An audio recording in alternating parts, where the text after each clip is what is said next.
Some artworks make immediate sense, and sometimes we stand in front of a painting and wonder, what am I even looking at? Why is this art? Art becomes easier to understand when we stop looking at it as isolated painting and look at it as part of larger conversation across history.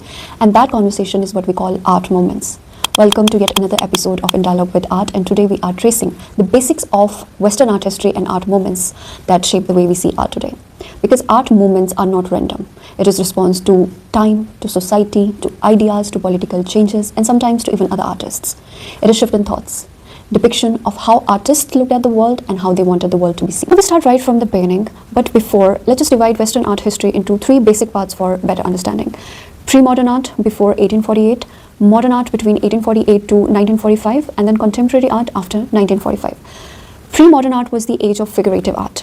Here artists focused more on gods, humans, nature, and stories in recognizable forms. Then comes your modern art. During this time, artists moved from realism into abstraction. They used colors and shapes and emotions more freely. Then comes contemporary art after 1945. Here artists moved beyond paintings into videos, installation, performances, and other endless mediums. So story of art begins long before civilization. In prehistoric times, from 40,000 BCE to 3000 BCE, humans painted on cave walls. It was more about animals, hunting scenes, and some symbols. So art was for survival, memory, storytelling, and rituals. So you can say art began as necessity. Then comes ancient Egyptian time, from 3000 BCE to 30 BCE. It was more ordered and symbolic, less about realism and more about clarity and meaning.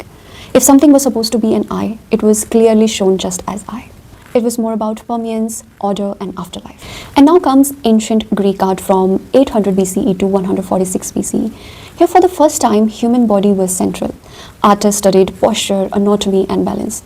Art started moving towards realism. Then after Greek art comes Roman art. Roman inherited from Greek art. It was from 500 BCE to 476 CE. They focused on verism. They made it even more real. They focused on wrinkles, age, and imperfection. For the first time, individuality mattered deeply. Then comes medieval art. After the fall of Rome, Europe entered a series of wars, invasion, and instability. Classical knowledge was at the risk of being lost. So churches became the main protector of art. Here, art became deeply religious. Purpose was faith, not observation. So this was the journey of art till medieval period, very basic. Now from here, things starts getting really interesting because now we will enter the age of awakening, the Renaissance. That we will talk in the next episode of In Dialogue with Art. Till then, stay connected.